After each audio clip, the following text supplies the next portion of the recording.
Start. Okay.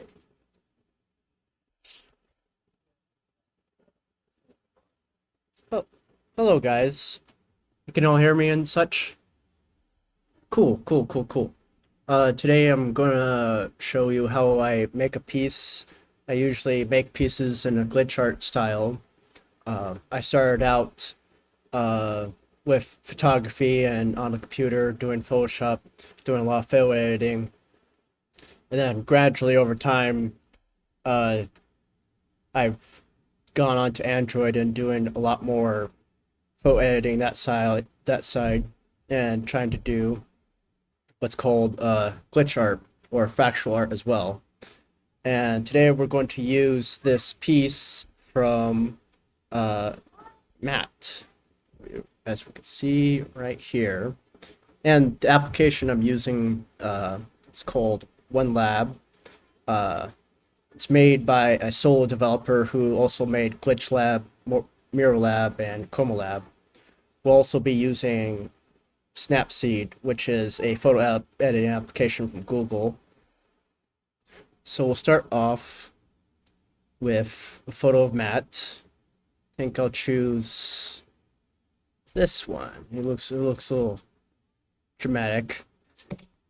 And usually what I like to do first is to change the coloring to desaturate it.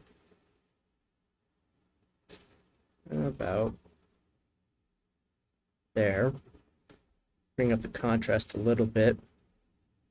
And I'll save this photo. You'll see me do this numerous times because how OneLab works, it's a what's called destructive editing.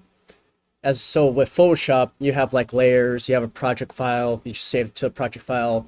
Here, there's no layers. You have to just export it every single time, and that's how you save it. And it leads to this way of making art where you can't really make the same piece twice, which is good and bad. And so we go on to Snapseed, and what I'm going to do is I'm going to clean up the background a little bit. I see this little spot right here. We're going to take it out using a healing brush, which is what it does. It just takes a little bit of the background and tries to fill it in.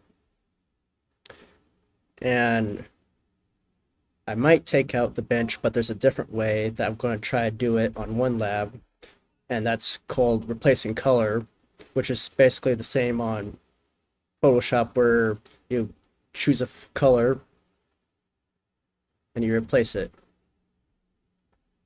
So we're going to load this image back up. Go over to color. Go over to color swap. Let's choose this piece of wood. And then change the tolerance so it's not taking out matte. About right there. Get the hardness a bit more.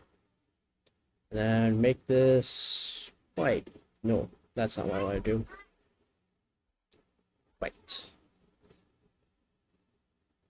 Change tolerance a little bit more.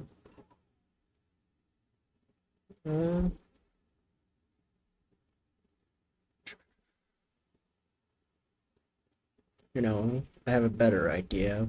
Go back to the original image and then change it out here.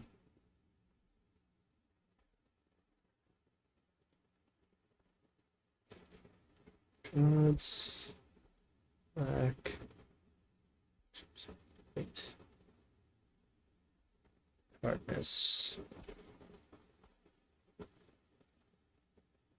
I usually make these pieces just by myself, so it's a bit different talking about how I make the pieces while I'm trying to make the piece. That'll work. Then saturate again. And the reason why I usually desaturate it is because we're usually using the image as a display map. So colors usually will later on mess up with when we add color to it later. So take this, do the healing brush again.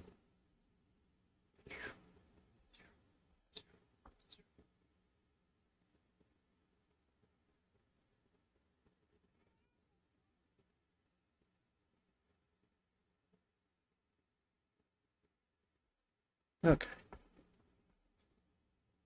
I might have to end up using this image right here again, but let me stick with this. And usually the first thing I try to do is some pixel sorting.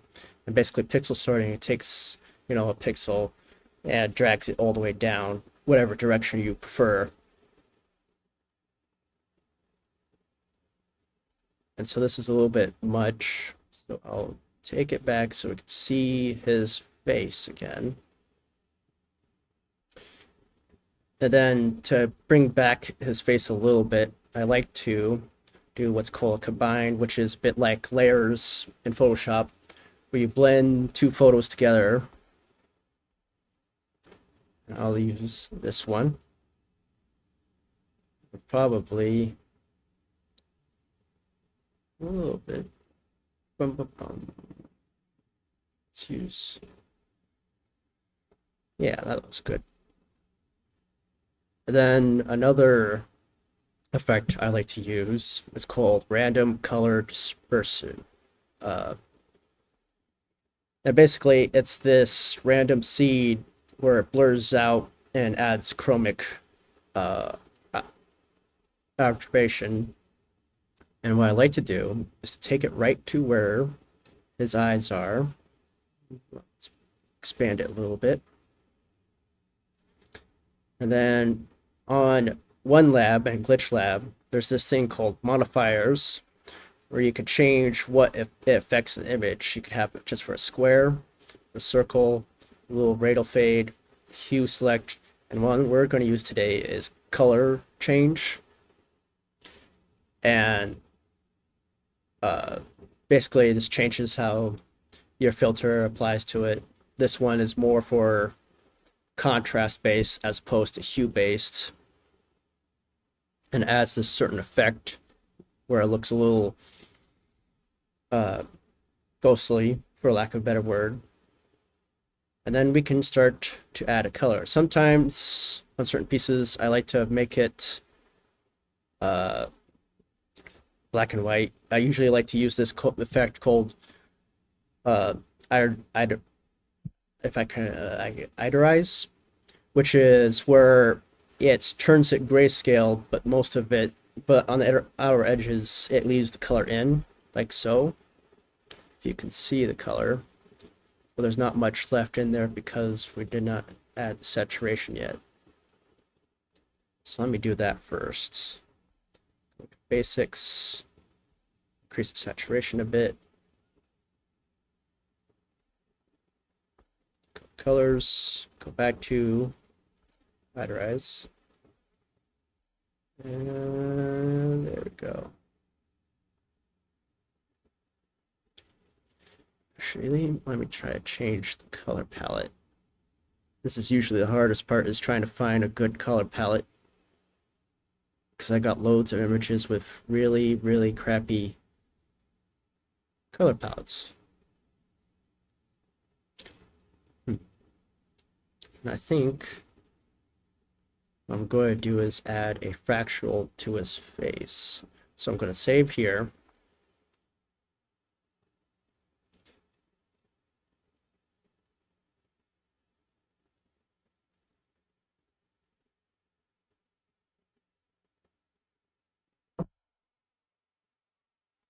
And then we're going to go to Mirror Lab, which is where I usually produce most of my fractals.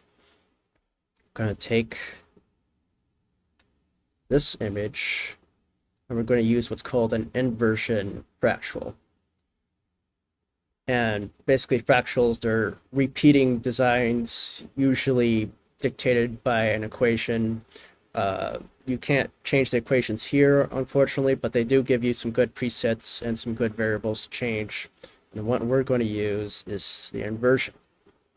And what I like to do is take this center here and put it right where his nose is, or the center of his face.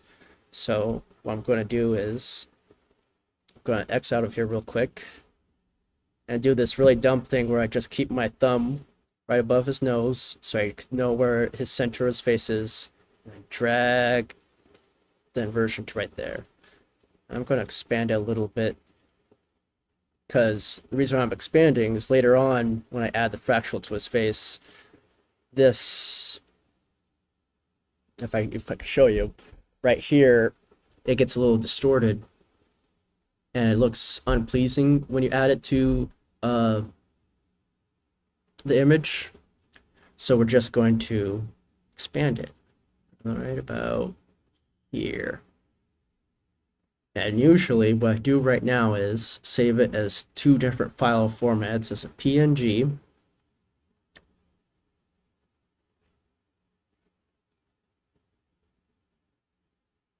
and more importantly as a JPEG. And the reason why that's important is we're going to go back into Snapseed and we're going to use a double exposure, and double exposures can only take JPEGs.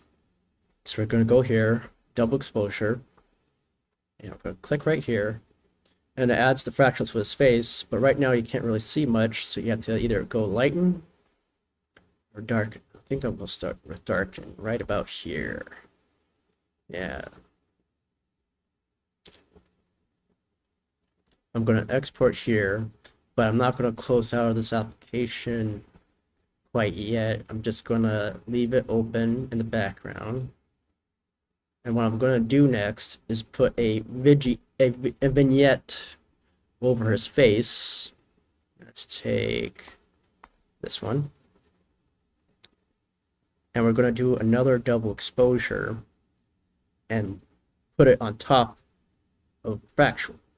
So that way you can see the face, but have the fractal blend in with the face. I'm going to move the vignette. No. Nope, that's not what I wanted you to do. And then let me put it up a little bit. And I'm gonna bring up the contrast so that way when I lighten it, it's not having this white area right here, because we just want his face. So I'm gonna bring the contrast a little bit. In fact, I'm probably going to have to do, which is what I usually try to avoid, but sometimes have to do with certain backgrounds and faces, is we're going to dodge around his face, or burn around his face, so that way we can get just his face. We're going to go into brush. That's exposure. We don't want that. We want burn.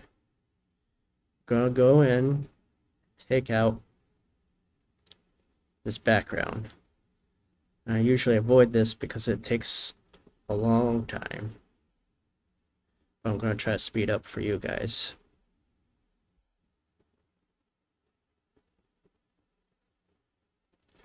Try to do it again.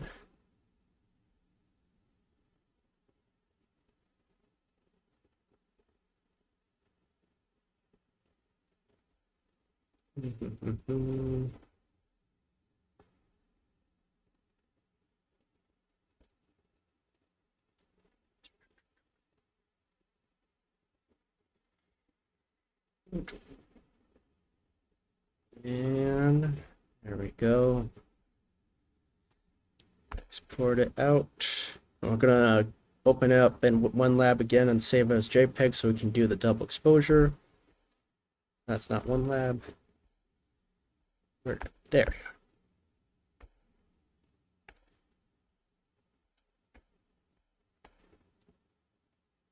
And then we go back into Snapseed, open this original image, and then apply his face, do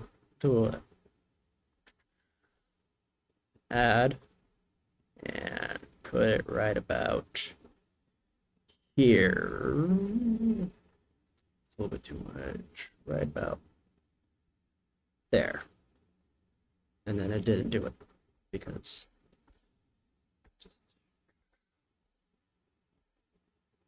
there we go. And now you have right here this fractal blending into his face, making this repeating pattern. And what we're going to do is we're going to try to add a little color palette to make it pop a little bit more. And we're going to add what's called a waveform to help give it a painting-like look. So first, grab the image, and we're going to change the color up. So let's change it to, let's get the gradient matte right here. Change it.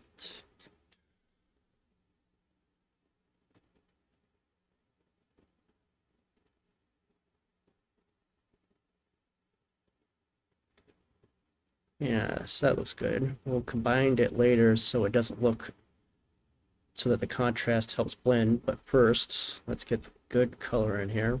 And what we're going to do is we're going to swap out the colors by using what's called a channel swap.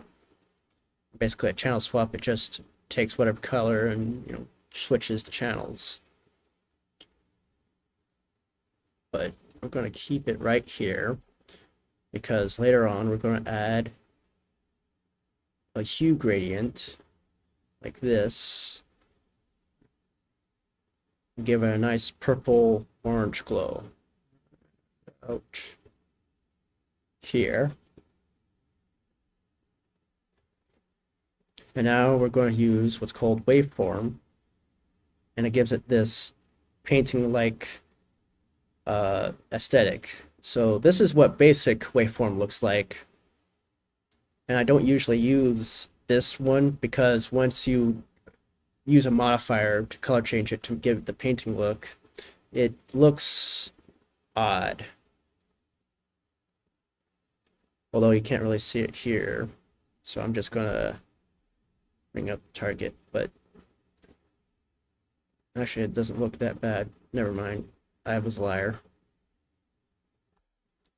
But usually I have my own version that I like to use to help give it a blending effect. I'm out. And since we can't really see it, I'm going to bring up the target so it blends it up a little bit more. Around about there. Just a little bit more. Yes. I'm going to add another pixel sort to it to help give it a good texture. Bring it down a little bit.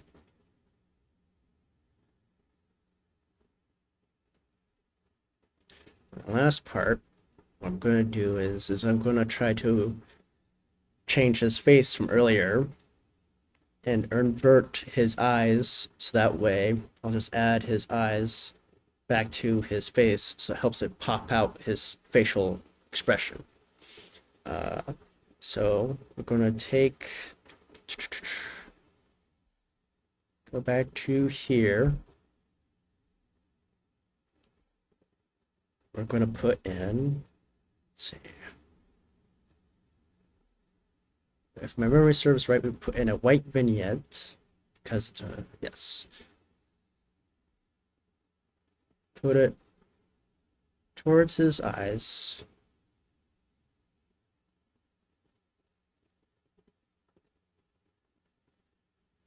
Yes. And then let me change the hardness a little bit so to get both eyes. I might have to open this back up at Snapseed and dodge that little corner right here where his background's still there. And get the rest of his face out.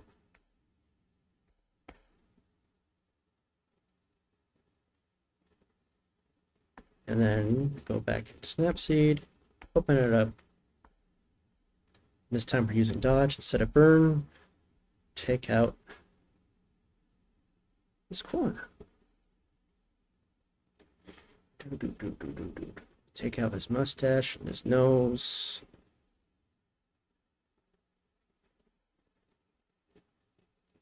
A little bit of there.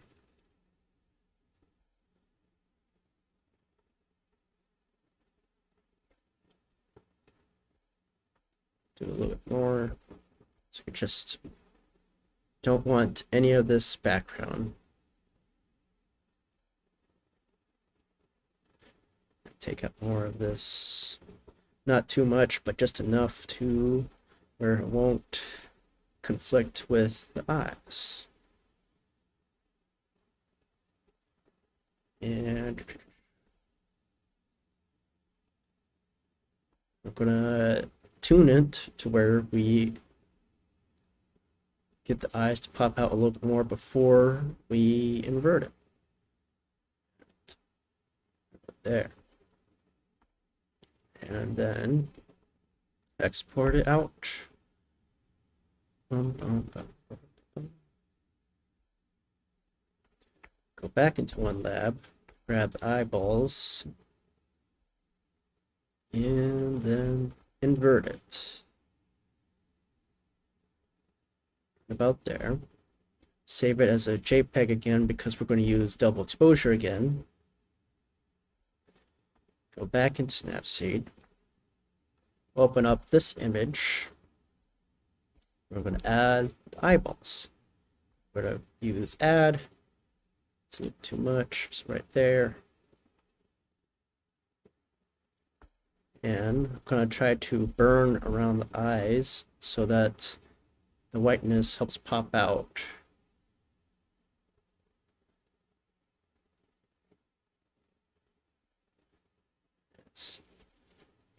A little later, go back into OneLab and add another hue gradient so we can help this eyes pop out more.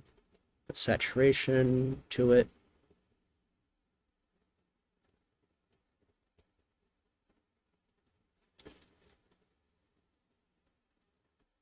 I need to dodge one more time. Just want to make a good outline to help make the eyes pop.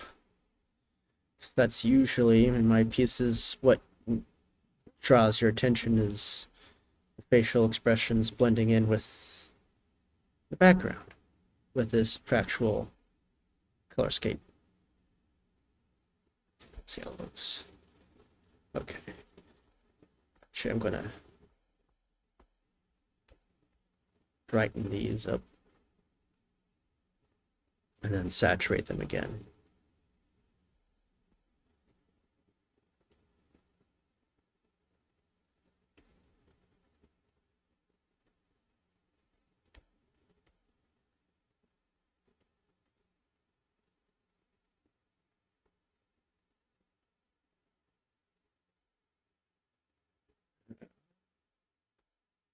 Do a little dot burning again so it doesn't look like I drew the eyeballs back on.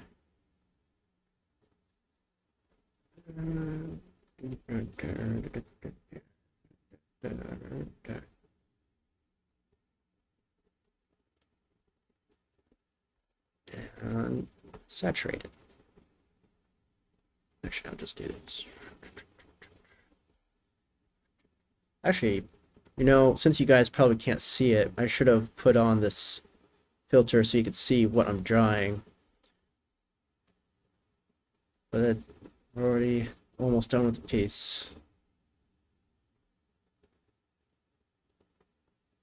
And I'm gonna go back into OneLab to help it blend in again.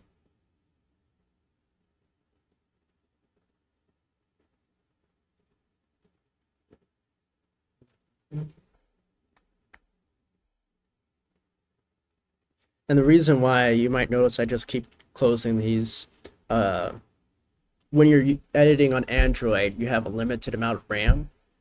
So at any time, these photo applications could just die on you, especially when you're working with high-res photos like this. Like this is 24 megapixels. And so there'll be times where Android would destroy all your work. So to circumvent that, I just keep closing the apps after I get done saving it. Put it right about here. Go back into the hue tunnel, or its gradient. Put it right here.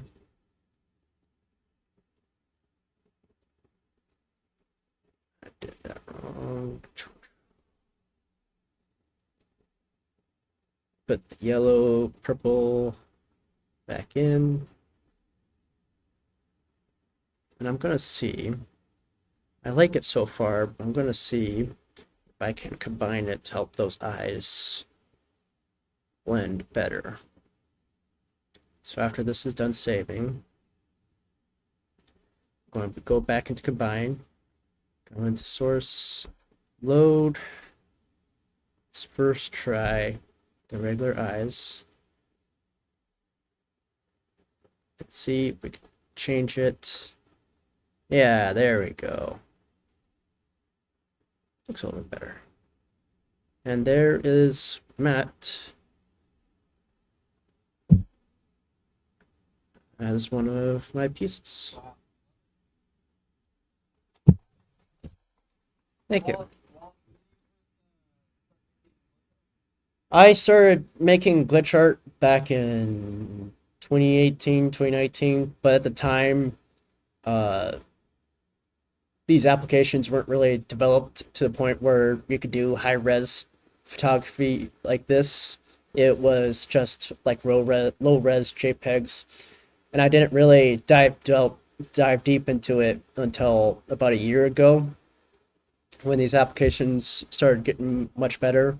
Because this application, OneLab, is still in beta, uh, but prior to like the pro versions could only go up to 14 megapixels, which wasn't too good for prints. And so, yeah.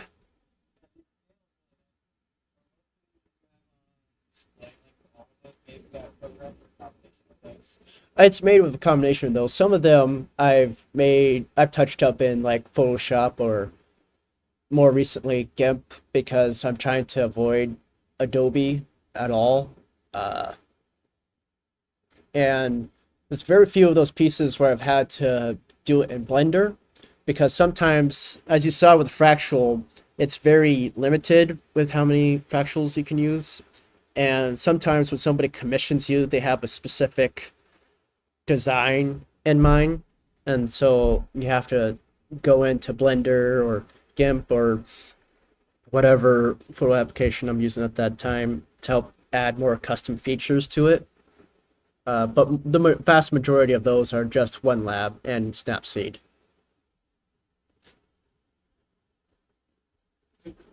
Thank you. Welcome.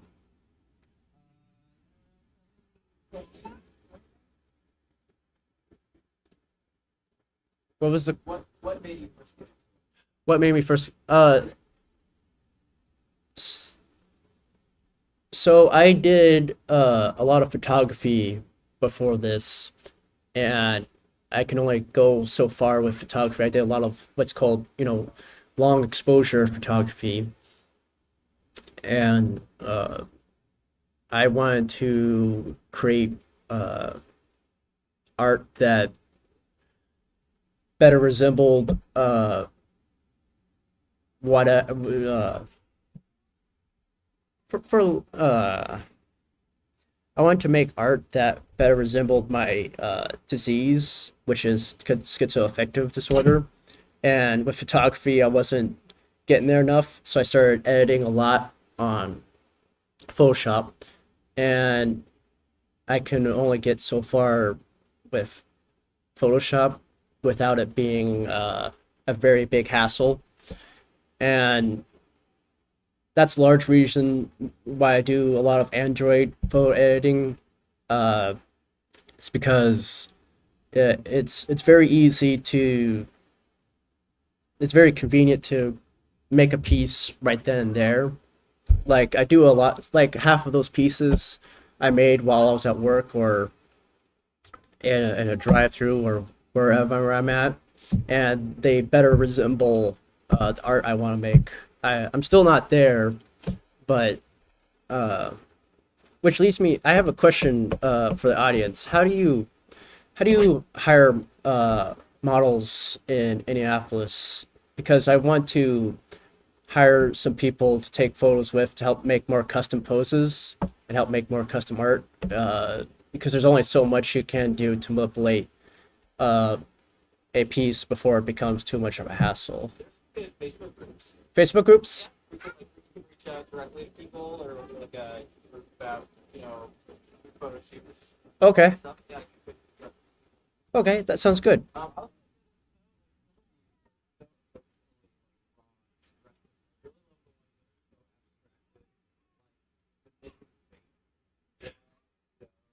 Yes, that missing face, that's just a picture of me. Before I started using public domain images, I would try to use my own photography, which I quickly found was really limited if I wanted to do a human face because the only human face I had access to was mine. Uh, and I didn't like editing that face much. Uh, so I started using public domain images of models.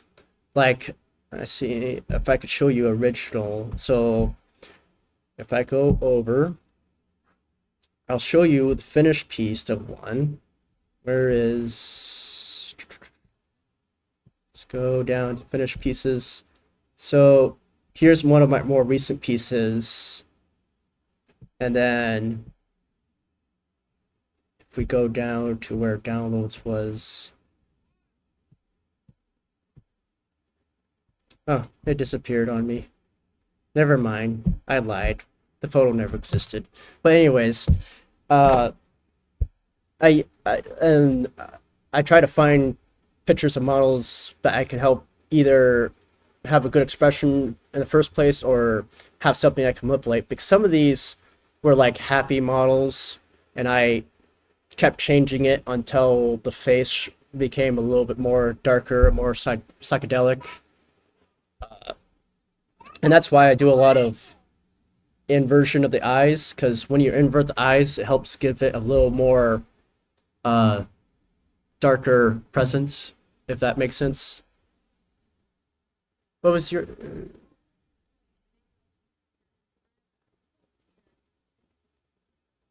What?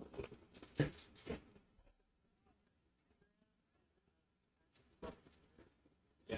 Oh, that's smart. Post examples, of what you've done. Like I'm trying to make something, you know, darker, this kind of emotion, sort of models basically at it, to it for sure. Okay, Yeah. it's very smart. I'll look into it. What was your question?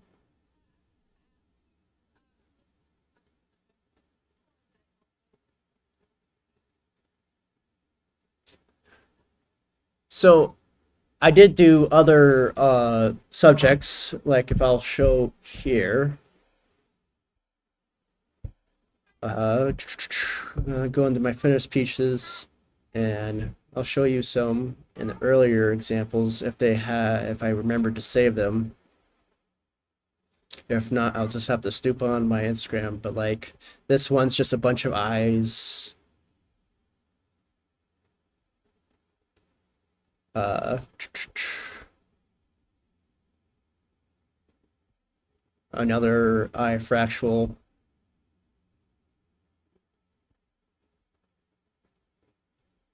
Some skulls,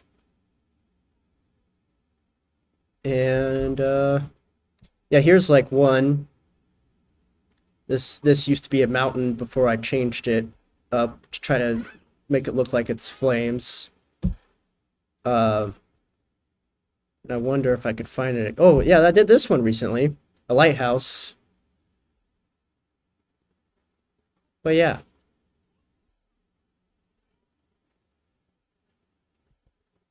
uh,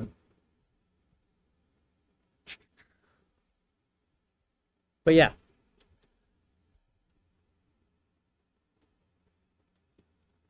Any other questions, concerns, receipts, refunds, customer service?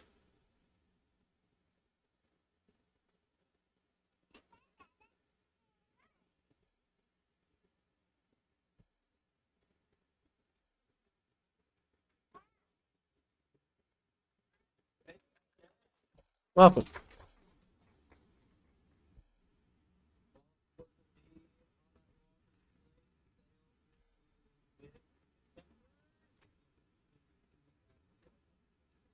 Yep.